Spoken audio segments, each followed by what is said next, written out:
Hello and welcome. I'm Tania Kazi, and today a conversation with Resa Aslan, who is a writer, scholar, and professor.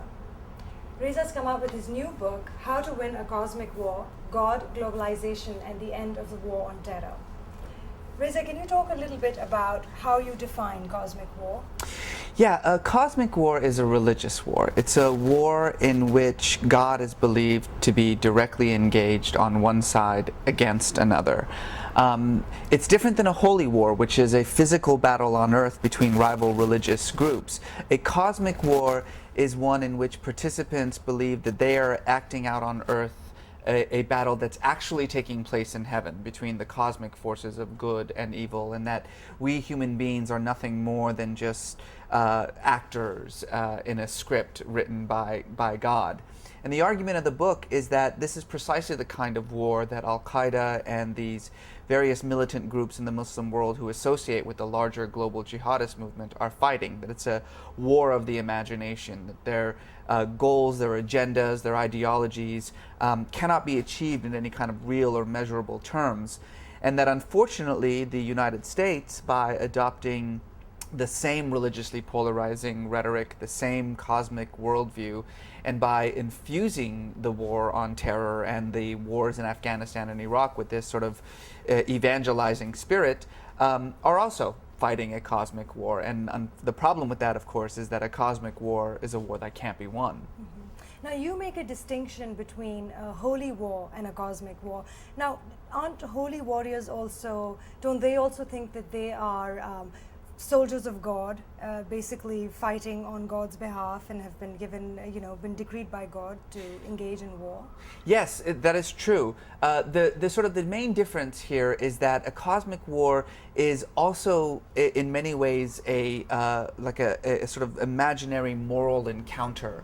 That yes, religion has a lot to do with it, no question about it, but it goes beyond religion in some sense, and it has much more to do with these sort of cosmic ideas of dark and light and good and evil, and that what's at stake is not so much the victory of one religion over another, but what's at stake is essentially our sort of existential selves, our civilization as we know it. That in reality what's taking place is much more of an apocalyptic conflict than just a holy war represents. Mm-hmm. Now, you talk in your book about the Israel issue being at the core of the jihadist ideology. Do you think the Palestinians also are fighting a cosmic war? I mean, isn't their war more a war of asserting dignity of life, basically? I think that there are elements on both the Israeli and the Palestinian side who do not see this conflict as a territorial conflict or as a conflict over land or resources, but who do indeed see this as a cosmic battle. There's no question that on the Israeli side there's a very large and growing movement that has lately become much more assertive in politics and unfortunately in the military, as we've seen in this last conflict between Israel and Gaza, whose obligation is essentially not to the state of Israel, who believe that their obligation is to the biblical land of Israel, and who are not interested in a two-state solution, but in fact want to recreate biblical Israel and also to recreate the Temple of Jerusalem, which would involve, of course, the destruction of the Dome of the Rock. In the same sense, on the Palestinian side, there is a contingency there too that also believes that this is a conflict for the divine favor of God, that what's at stake is not any kind of material values or concern, but an issue of sort of existential identity. Now, these on both sides are minority views, no question about it, but nevertheless, they have managed to, in many ways, hijack this conflict, and they have been helped tremendously by an even larger group of individuals, primarily in the United States, these Christian cosmic warriors, who believe that the conflict between the Israelis and the Palestinians is a messianic conflict, and that what's at stake is sort of Armageddon and the last days, and so have not only exerted this cosmic framework to understanding this war between Israel and Palestine, but who have put sort of this blind support onto Israel in the belief that when Israel can recreate the biblical land, that the Messiah, Jesus, will return. And unfortunately, those kinds of sort of cosmic elements are precisely what has kept this conflict from actually resolving itself. Mm-hmm. Would you say that, to that end, the United States foreign policy has like an evangelical fervor to it, because so much of the discontent that's coming into the ideology of the jihadis takes its root cause, it has a root cause, through that? Very much so. I think particularly during the Bush administration, that no question that our foreign policy was viewed as being an evangelizing foreign policy. But really, particularly when it comes to the U.S.-Israel relations, I mean, we've always had this conception. We in the U.S. refer to it as a covenantal relationship, a special relationship. But that covenantal relationship has no question had religious overtones to it. In a sense, we think of the Israeli-Palestinian conflict as part and parcel of the story of America. This sort of sense of the United States as the new Israel. And so that relationship has been much more than just about politics, or much more than about any socioeconomic or national security interest concerns. And so without doubt, our foreign policy is seen as part of the problem in the region. Now, I will say that I do think that this is slowly starting to change. There is no question a generational shift taking place in the United States. The polls are increasingly showing that those Americans under the age of 45, and in particular those who voted for Barack Obama, have a much more nuanced, much more balanced view about the Israeli-Palestinian conflict than those Americans who are over the age of 45. And I do believe that you're going to start seeing a sea change in our foreign policy when it comes to this conflict. Now, granted, it's a little bit early to see any kind of any fruits of that, but I do feel optimistic. I feel confident that there is the possibility of seeing a more balanced, more even-handed approach from the United States when it comes to Israel-Palestine. Despite United States extending their invitation or hand of peace to Iran, and Iran in some ways spurning it, despite that, you think that over time there's a possibility that we would be building bridges between the West and the East?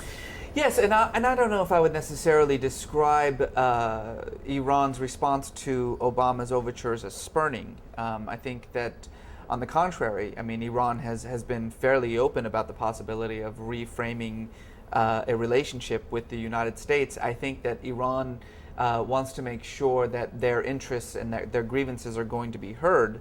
But this is, of course, the delicate dance that takes place among nation states when it comes to diplomacy and dialogue. I mean, everyone wants to make sure that they, in a sense, are in control of the discussion. Plus, I have to say that right now, Iran's own domestic political situation is up in the air. It's hard to say who's going to be the president of Iran in the next couple of months. And it's also going to be difficult to know how much longer the current supreme leader in Iran, Ali Khamenei, is going to be around. There could be a dramatic change in Iran's political establishment in the next year or two. So we have this cosmic war between the East and the West, the Christian crusade, as you define it in your book, and the Islamic Jihadis. However, within the umbrella of the Islamic Jihadis, there are rifts. Not just the jihadis, but within the Muslim community. I mean, the moderates have taken a completely different viewpoint, and the jihadis they want to have a far more rigid version of Islam prevalent throughout the Muslim world. So, is there a cosmic war then within Islam also at this point? Yes, in fact, my previous book, No God But God, was precisely about this issue of what I refer to as the Islamic Reformation, and this kind of internal conflict taking place within the Muslim world to help define the future of this faith, the meaning and message of Islam.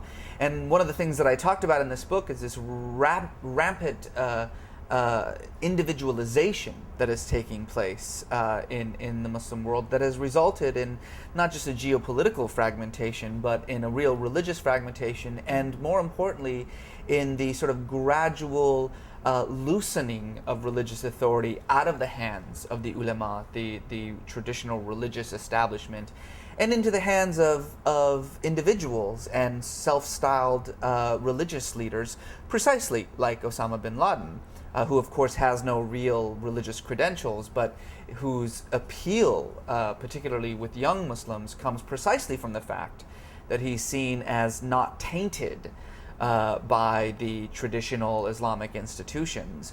And so that internal conflict is one that is by far, the most important conflict taking place in the Muslim world. Not so much the conflict between, say, the Middle East and the West, but the internal conflict taking place within Islam itself. And unfortunately, in that conflict, because it's just sort of natural for the loudest voice, the voice of extremism, to be the voice that rises to the top, I think for most outsiders, people who are outside of the Muslim community and who are looking in, for them, they believe that it's the voices of extremism that are actually winning out, when in reality the exact opposite is true.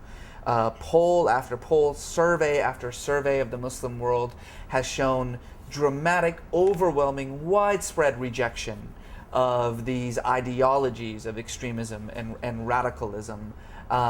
And interestingly enough, over the last few years, even within the jihadist movement itself, there has been an enormous amount of fracturing as a result of this overwhelming violence, this sort of bloodletting that has taken place in places like Afghanistan and Pakistan and Iraq at the hands of jihadist militants, so that even some of the most entrenched ideologues, people who were at the very beginning of the jihadist movement, like the famous Egyptian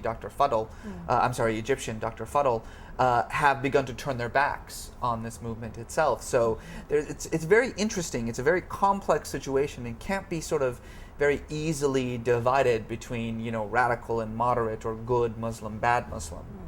I mean, the way we're seeing it play out in Pakistan, for instance, you have these Talibans that are slowly escalating. They're growing in numbers. The 2001 war in Afghanistan has yielded absolutely next to no result. They've actually mushroomed more so. But there is this, people in the south, this was happening in the north, but even in the southern parts of Pakistan are extremely worried that these people are marching on forward.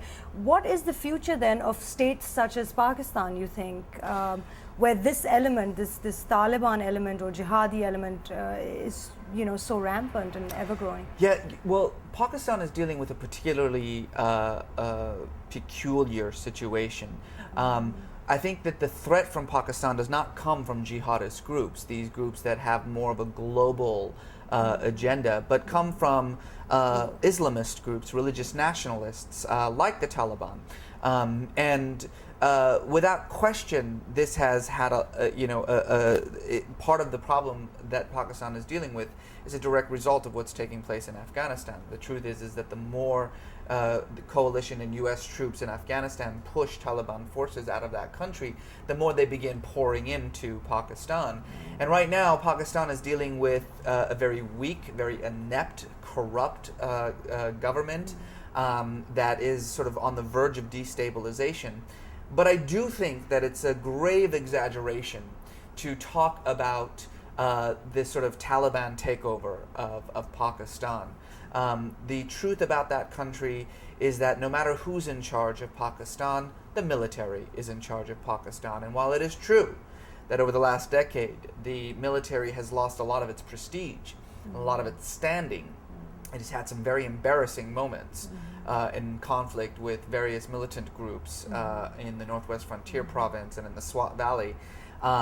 And certainly the military it's no longer that sort of symbol of national unity that it has been for so much of Pakistan's history. Nevertheless, it is still by far the most powerful and most stable organization in Pakistan, and long before we will ever get to the point in which there is some sort of Taliban takeover of the country, the military will step in, as it has so many times in the past. It will declare martial law, and it will unleash the full fury of that military apparatus against the Taliban forces. I hope that doesn't happen, because that's not a good thing for Pakistan. But this notion that you hear in the West, and particularly in the United States so often, about this sort of impending takeover of that country by radical Islamic forces who are now going to have their hands on nuclear weapons, that is an absurd exaggeration. By that token, Iran wanting to have nuclear power, do you think that does in any way pose a direct threat to the rest of the world, in particular Israel? Is this just brinkmanship, or are they really going to take it a step further? Because in American media, we hear that, people are not willing, countries are not willing, Israel is not willing to allow Iran to have that kind of, weaponry. However, even if they did have that kind of weaponry, do you think that really does pose a threat? Would they be as irrational as the media claims them to be? No, absolutely not. Let's get something straight here. Iran does not pose a threat to Israel. Israel is the most powerful nation in that region, probably the fourth or fifth largest, strongest army in the world. Israel has nuclear weapons that are right now, as you and I sit in this room having this conversation, pointed directly at Tehran. The notion that a barely functioning third world country like Tehran, whose economy is on the verge of utter collapse, whose military is a joke, and whose weapons system couldn't threaten its nearby neighbors, let alone the most powerful country in that region like Israel. This whole thing is a joke. The entire concept of Iran's threat to Israel is an absolute joke. So why do you think it's played up so much, and why is there such a fervent need to emasculate Iran? Well, because it serves a purpose. It certainly, for goodness sakes, it brought Netanyahu to power. I mean, this man ran almost on a single platform. The entire time that he was campaigning for office in Israel during these previous elections, the only thing he ever talked about was Iran and the need to be strong with Iran. And so the build-up, the exaggeration of the threat from Iran serves a political purpose in Israel, and it serves a political purpose in Iran. I mean, let's face it, Iran also exaggerates its ability. Its nuclear abilities, by any independent verification, is far below what even Iran claims it to be. Iran is years, perhaps a decade away from having the technological sophistication to actually weaponize its nuclear program, let alone figure out a way to deliver it. I mean, this is sort of the thing that people don't recognize, is that figuring out how to enrich uranium to the point in which it can actually be weaponized is one thing. Figuring out how to shape it and put it on a delivery mechanism is a whole other project. But even if Iran was allowed to get to that point, which I don't think it will be, and certainly I'm not even sure if Iran actually has that as its ultimate goal, the idea that Iran is an irrational actor, everybody knows that is simply not true. If there's anything that you want to say about the mullahs of Iran, is that they have managed to stay in power for 30 years when the vast majority of the population of Iran would like nothing more than to drag them out onto the streets by their beards and beat them to death. They know how to survive. They are far more pragmatic than they get credit for being. That's how they've managed to survive for so long. So this notion that deterrence wouldn't work for Iran is just simply a total falsehood. The truth is that Iran feels much more threatened than it actually is a threat to other nations.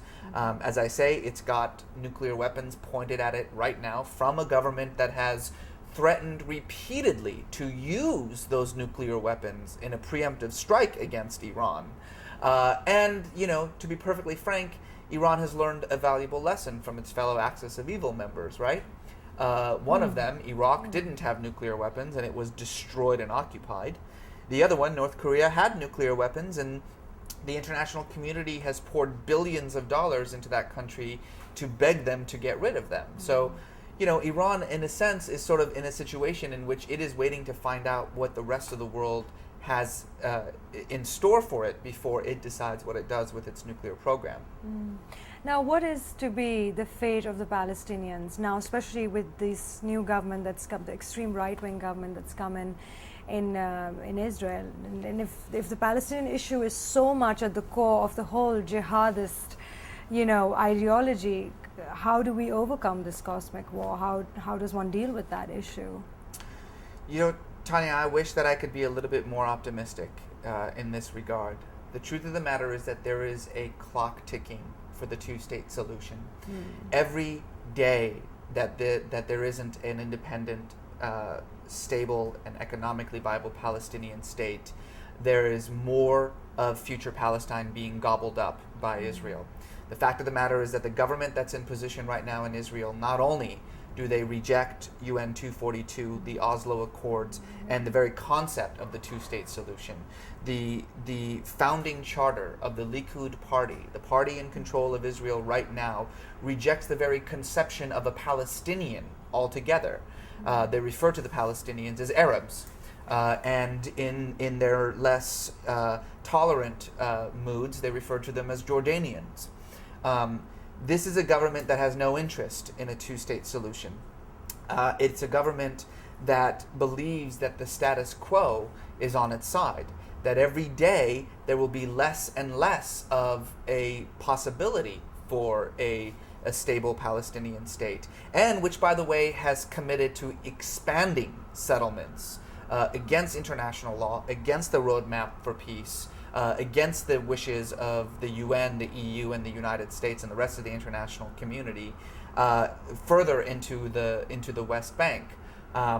So the fact of the matter is that we have a very small window left for the possibility of a two-state solution, and that window is closing very rapidly. And unfortunately, I can't see how the current government in place in Israel is going to actually make the short-term sacrifices necessary to ensure its own long-term survival. And this is a fundamental problem. Israel's only existential threat comes from within. There is no outside force that can truly threaten Israel. Its threat comes from within. There is a fundamental demographic fact that is irreconcilable with Israel's long-term national goals. And that is that very soon, some say maybe 2020, I've heard, maybe 2050, but it doesn't matter. Very soon, there will be more Palestinians than Israelis from the River Jordan to the Mediterranean Sea. And that means that the very notion of Israel as a Jewish majority state will cease to exist. And therefore Israel will cease to exist. And I'm telling you, I have spoken to Hamas militants who have said, we'll wait. That, we don't want a two-state solution because we know that in 30, 40 years, all of this will become Palestine. And Israel is shooting itself in the foot. In its decisions that it's making right now, it's assuring that it will have no future. Despite these large-scale massacres, such as the recent Gaza attack, despite that, you think that the Palestinians will grow in number? Right now, the Palestinians are having approximately 6 to 8 children for every one Israeli child. Worse, within Israel proper itself, already a fifth of the population is Palestinian Israeli, and that population is growing faster than the Israeli population. Another fifth of the population in Israel is this Orthodox community, these cosmic warriors that I was referring to, who also have no interest in a two-state solution, who also want all of biblical Israel to themselves, and they are having 2.5, 3 children for every one secular Israeli child. There is a demographic reality that cannot be stopped. And the only way to assure the future of a Jewish majority state in Israel is to do everything in Israel's power to create a stable, viable Palestinian state. If there is no Palestine in the next few years, there will be no Israel in the next 30 years. What do you think about the current administration's silence? I mean, when Obama was voted in, the Gaza massacre was actually well underway. In fact, they were pulling out at that point the day he was inaugurated in as president. However, even subsequently, there's been no rhetoric from the Obama administration that would suggest that there would be an encouragement or support given to the Palestinian people, and some strict words used with the Israelis to change their attitude towards the Palestinians. Well, I will say that in Obama's for Obama's credit, we know first of all from reports done by Cy Hirsch in the New Yorker that it was Obama that put a stop to the war between Israel and Gaza. That Israel wanted to continue that conflict, but that the incoming Obama administration sent word to the Israeli government that this war has to be over by the time Obama takes over. And that's precisely what happened. And I do think that there is something to be said about that the Israeli government recognized the importance of obeying Obama in this particular regard. I will also say that there have been some very explicit statements by Secretary of State Hillary Clinton making it very clear that Netanyahu's attempts to link the two-state solution to the Iran problem. Netanyahu, as you know, has essentially told the United States that until the U.S. does something to stop Iran's nuclear program, that Netanyahu won't do anything about the two-state solution. The U.S. has basically told Netanyahu, absolutely not, that we will not put up with that kind of discussion, and if anything, part of the solution to the Iran problem begins with first dealing with the Palestinian issue.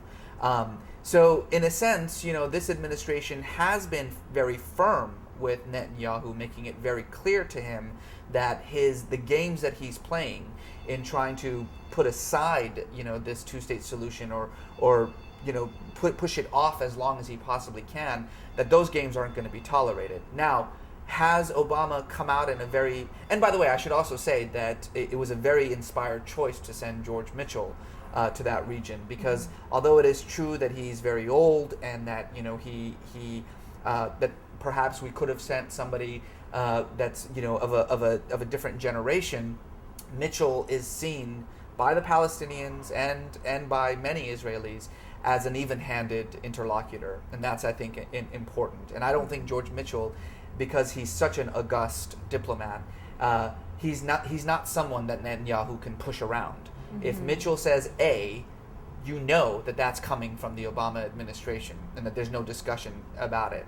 So I think that you're going to see, in the back rooms, some very tough talk from the Obama administration. And while it may not be explicit just yet, if we get to the point come August or September in which this administration feels as though it is dealing with an intransigent Likud party, I think that it's going to feel confident that it can be much more explicit in its criticism without dealing with the inevitable political backlash from home, from the United States. This is still a country that is still overwhelmingly pro-Israel.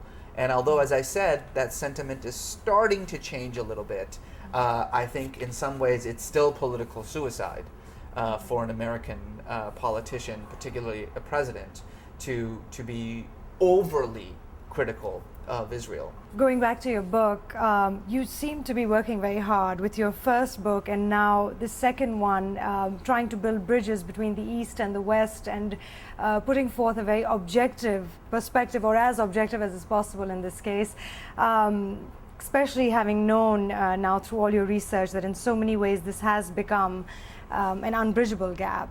Are you also fighting your own cosmic war, except you're using a pen and paper instead of a sword? I would say that I'm doing sort of the opposite. What I am desperately trying to do is work to strip these conflicts, whether they're the internal conflicts taking place within the Muslim world, or whether it's the conflicts that are taking place between Islam and the West. I'm trying to strip these conflicts of their religious connotations. I'm trying to sort of bring them back down to earth and focus our minds and our attentions on the very real, very legitimate grievances that are fueling these cosmic impulses on both sides. And I think that part of that has to do with a much more much better understanding of what religion is. I mean, we tend to think of religion, particularly in the United States, as some kind of personal confessional experience. But the truth of the matter is that in most parts of the world, that's not what religion is. Religion is wrapped up in your culture and in your nationality and in your tribe and in your ethnicity. Religion, in other words, is a form of identity. And in fact, it's becoming a supreme form of identity in large parts of the world, and including in the United States.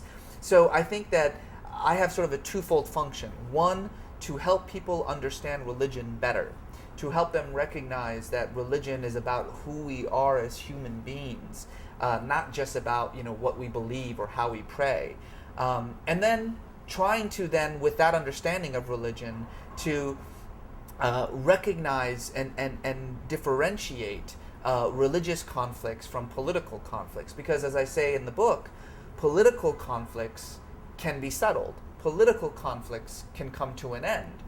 Cosmic wars cannot be settled. There is no winner or loser. When what's at stake is your very sense of self, you cannot lose. You cannot compromise. You cannot negotiate. But you also can't win. Because if what's at stake is not any material value, but the triumph of good over evil, well, I'd like to think of myself as optimistic, but that ain't going to happen anytime soon. So then how is this going to play out, and what do you foresee, and how do we put an end to these cosmic wars that are going on? Well, the first thing that we do is that we refuse to engage in them. And that's sort of the principal lesson from the Bush administration, is that far from stepping back from this cosmic conflict, they essentially absorbed the cosmic mindset of the jihadists fully, and in doing so validated their worldview, and essentially turned a situation that had these overt religious connotations into a much more dangerous, much more cosmic encounter. So the first thing that we have to do is we have to step back from that. And in that regard, again, I need to praise the Obama administration, because not just in deciding to join our European allies and drop the very term war on terror, which has been so infused with this religious polarizing rhetoric, that I think was a good start. But also in reaching out to the Muslim world through respect and in a sense having a president, an American president, who can say that he understands Islam, that he has Muslims in his family, that he lived in a Muslim majority country for many years, and he understands Islamic values and morals and traditions and customs and hopes and dreams and aspirations. This is a very powerful and profound thing. And to be perfectly frank, as I've noticed, these Al-Qaeda ideologues like Zawahiri or Bin Laden, they really haven't figured out a way to respond to this yet. They're really grasping at straws to trying to figure out, how do you respond to a president who can speak with such authority about the Muslim world, and who also can speak with such respect. But, of course, the rhetoric, it's important, but it's just the first step. What we need to do is, as I say, address these very real, very legitimate grievances that are fueling this cosmic conflict. And that will take action. Now, let's give the Obama administration a little bit of a break. It's been less than 100 days that they've been in power. They've got a lot on their plate, obviously, including a global economic collapse. And frankly, I think they're doing a lot, considering how short of time they've been in power and how much they have to deal with. But until they recognize that American foreign policy itself has to be changed, and until they understand that what we really need to do is recreate the narrative, the story of the relationship between the United States and the Muslim world, where America's history of always standing with the oppressed against the oppressor, with the slaughtered against the slaughterer, that we fulfill that mission that we have put forth for ourselves over the last 2.5 centuries that this country has existed, I think that we're still going to be dealing with these problems. We're still going to be dealing with the mistrust from the Muslim world, and that this bridge, this divide, is going to continue to exist. Well, let's hope we're on the right path. Thank you so much, Reza, for It was your my time. pleasure. Thanks for having me.